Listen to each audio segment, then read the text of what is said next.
Shalom, perkenalkan nama saya Segilumban Tobing, NIM 2401040003, semester 1 grup A, Prodi Manajemen Pendidikan Kristen. Di sini saya akan menjawab 7 soal UAS yang diberikan oleh dosen kami, mata kuliah Dasar-Dasar Manajemen Pendidikan. Dosen pengampu Bapak Nasib Tua Lemban Gaul MED. Soal yang pertama yaitu, apakah yang dimaksud dengan manajemen sebagai ilmu dan seni?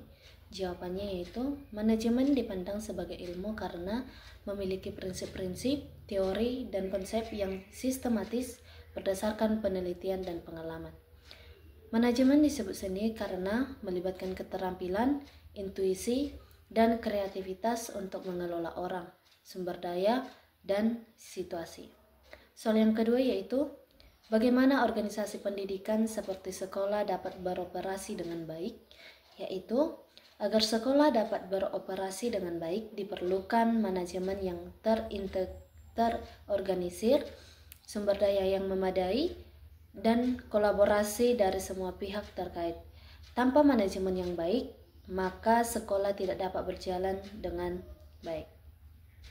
Soal yang ketiga yaitu, jelaskan perbedaan manajemen pendidikan dan manajemen pendidikan Kristen.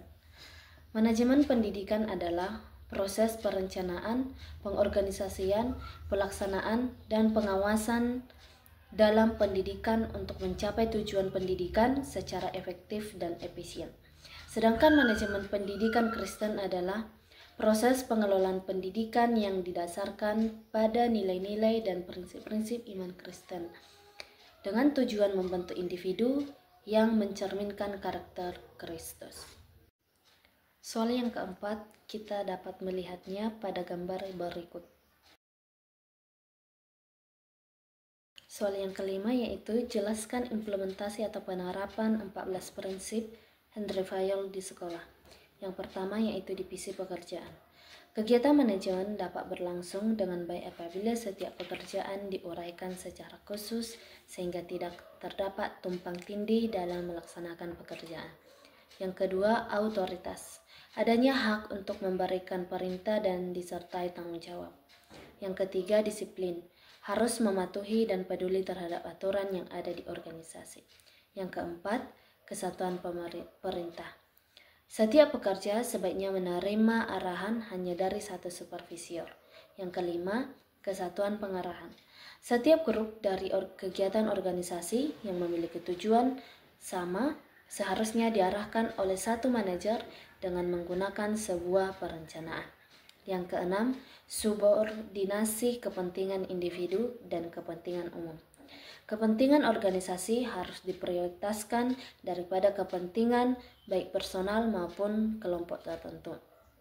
Yang ketujuh yaitu remunerasi. Pekerja harus diberi upah atas pekerjaan yang dilakukan. Yang kedelapan yaitu sentralisasi. Sejauh mana bawahan terlibat dalam pengambilan keputusan, karenanya harus ditemukan tingkat maksimal pemusatan untuk setiap kondisi. Yang kesembilan yaitu rantai saklar. Garis otoritas dari atas ke bawah harus jelas sebagaimana dapat digambarkan pada struktur organisasi. Yang ke-10 yaitu aturan. Setiap orang dan bahan-bahan di organisasi harus berada di tempat benar pada waktu yang benar. Yang ke-11 yaitu keadilan. Pemimpin harus memperlakukan bawahan dengan penuh kasih dan adil. Yang ke-12, kestabilitasan masa kerja personil, menghindari perpindahan. Yang ke-13, inisiatif. Memberikan kesempatan kepada pekerja untuk memulai dan melaksanakan pekerjaan supaya berusaha dengan maksimal. Yang ke-14 yaitu meningkatkan semangat tim untuk membangun keharmonisan dan kesatuan dalam organisasi. Soal yang keenam yaitu, jelaskan perbedaan 3 level sektor atau bidang kajian manajemen pendidikan. Yang pertama yaitu sektor mikro. Sektor mikro manajemen pendidikan merupakan wilayah garapan manajemen pendidikan yang berada pada level paling terendah. Yang kedua yaitu sektor meso. Sektor meso manajemen pendidikan merupakan Fokusnya pada berbagai aktivitas manajemen pendidikan yang berada pada level regional, misalnya kota madya dan provinsi. Yang ketiga yaitu sektor makro.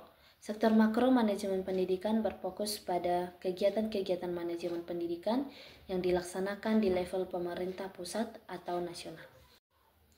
Soal yang ketujuh, jelaskan minimal 4 model manajemen pendidikan dan model kepemimpinan yang berkaitan dengan setiap model manajemen pendidikan tersebut.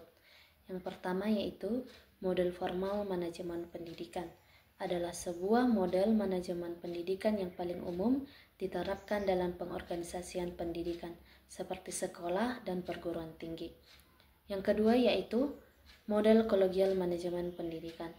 Adalah pendekatan yang menekankan pentingnya hubungan kolaboratif antara elemen dalam pendidikan seperti guru, kepala sekolah, staf, administrasi, dan siswa.